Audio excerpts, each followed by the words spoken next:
نحمده ونصلي على رسول الكريم اما بعد فاعوذ باللہ من الشیطان الرجیم بسم اللہ الرحمن الرحیم۔ نماز وہ عبادت ہے جو تمام عبادتوں میں سب سے افضل ہے۔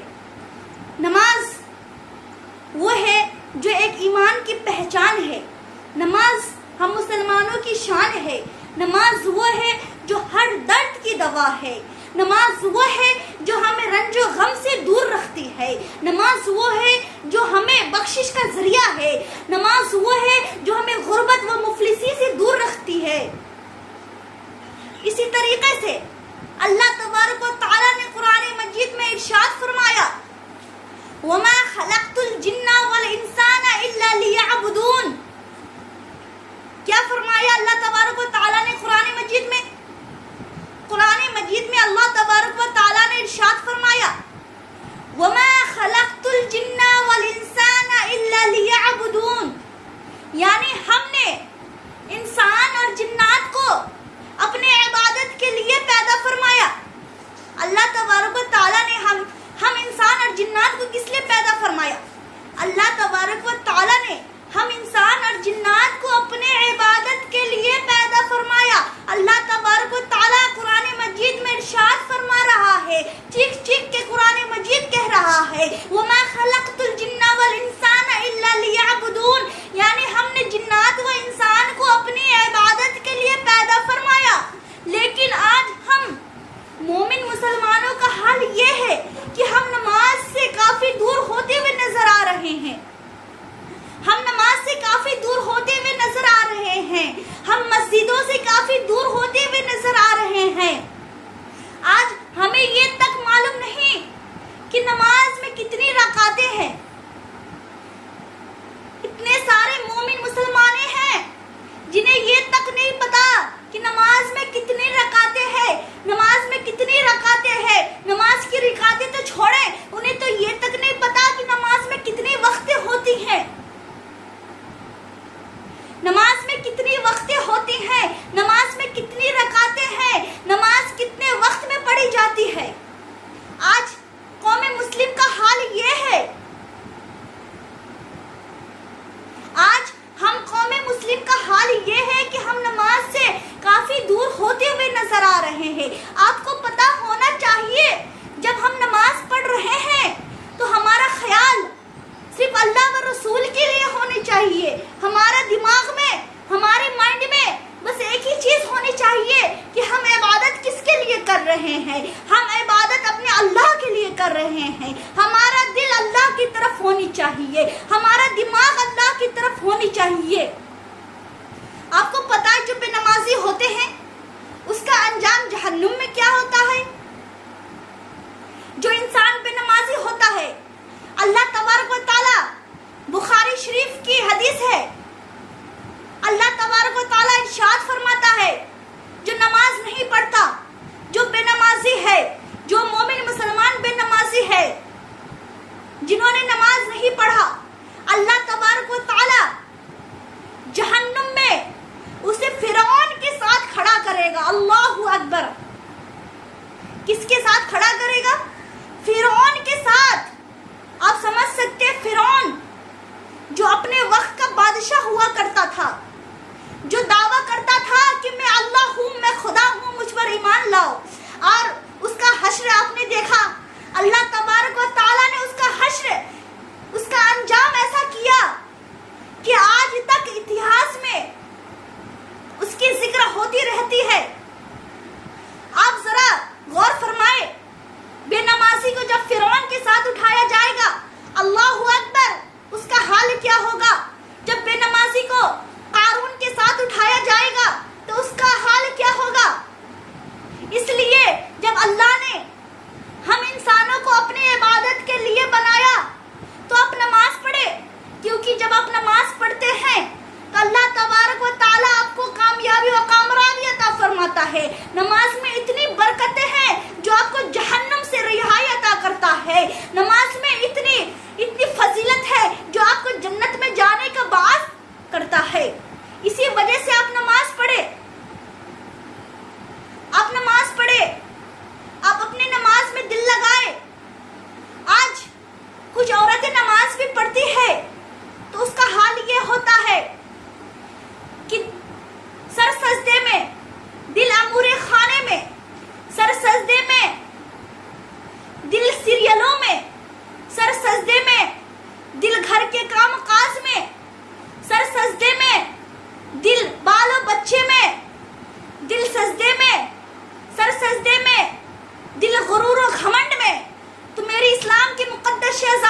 اتنی برکتیں ہیں جو آپ کو تمام مصیبت تمام پریشانیوں سے دور رکھتی ہے.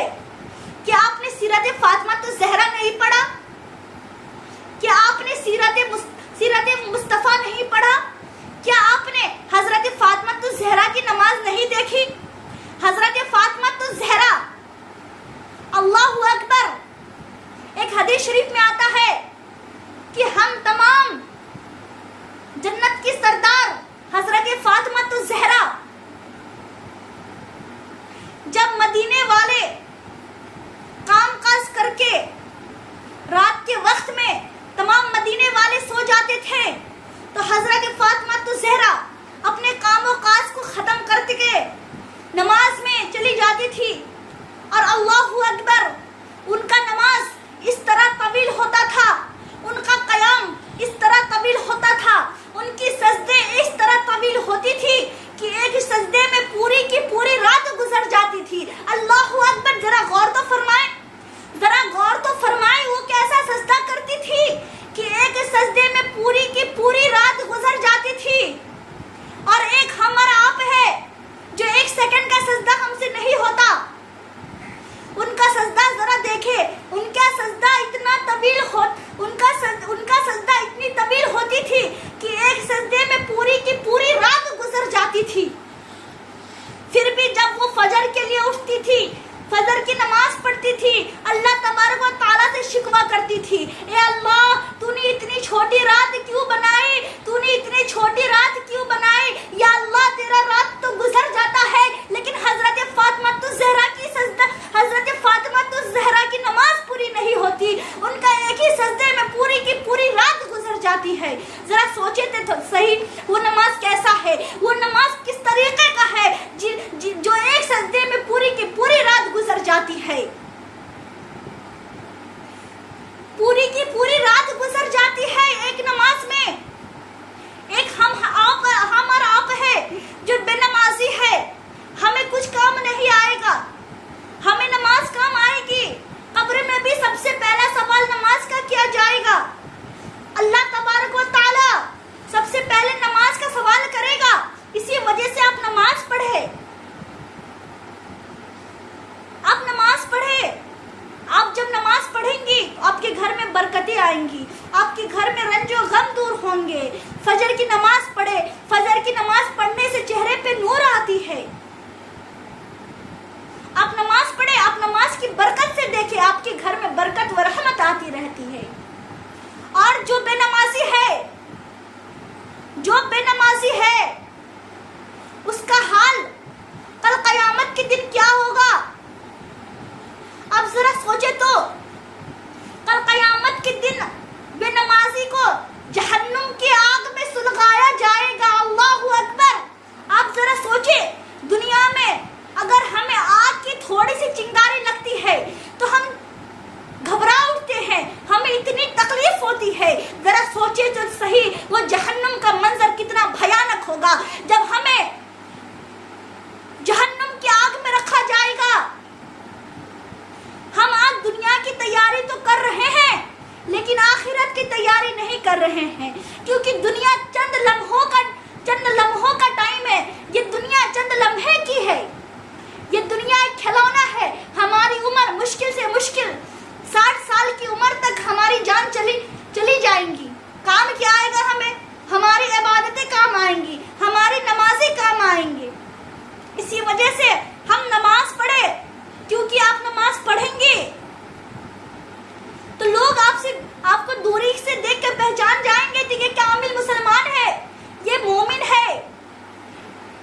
اسی وجہ سے آپ نماز پڑھے، نماز کی پابندی کرے اور خشوع و خضوع کے ساتھ نماز پڑھے. آپ دیکھیں نماز کی برکت سے آپ کی تمام پریشانی دور ہوتے ہوئے نظر آئے گی. اس لیے شاعر نے کیا ہی خوب کہا کہ کروں میں ذکر نبی تو زبان خوشبو دے. کیا فرمایا؟ کروں میں ذکر نبی تو زبان خوشبو دے، نبی کو خواب میں دیکھوں تو مکان خوشبو دے. کہ نبی کو خواب میں دیکھوں تو مکان خوشبو